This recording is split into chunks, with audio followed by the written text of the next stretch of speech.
the first thing they kind of see in terms of subscription for most brands that are just getting started is the subscribe and save option. So you go land on a website, you're interested in the product, you go to buy that product on the product page, there's a one-time option, and then there's the subscribe and save option.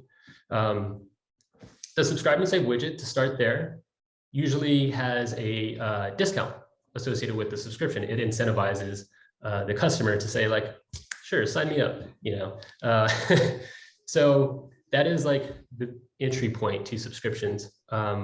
Something that I want to raise that I've seen just working with a number of different merchants is that there are other factors to think about when setting up that subscribe and save widget and setting up your subscription program, being new to subscriptions.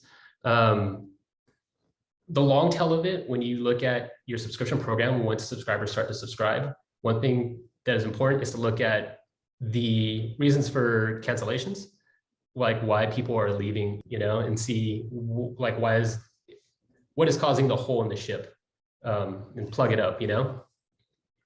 So one of the things that would always come up, especially for newer brands to subscription, is that subscribers are canceling, right? Like they sign up for a subscription and then they cancel within the first order or two. Typically, there are certain reasons within that first like cadences. One of them being that they just don't want the subscription, right? So that's one reason.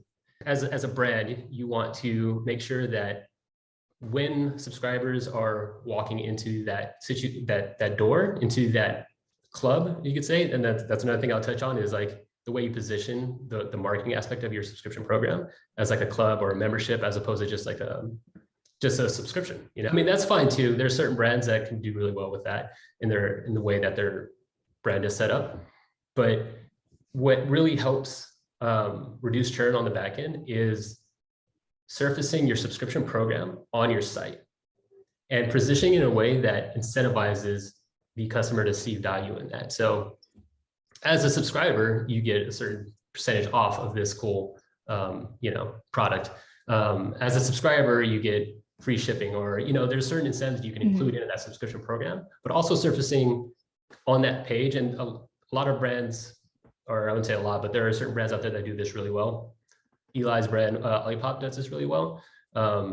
Big fan of them, actually. So I just got to drop that in there. They're killing the game.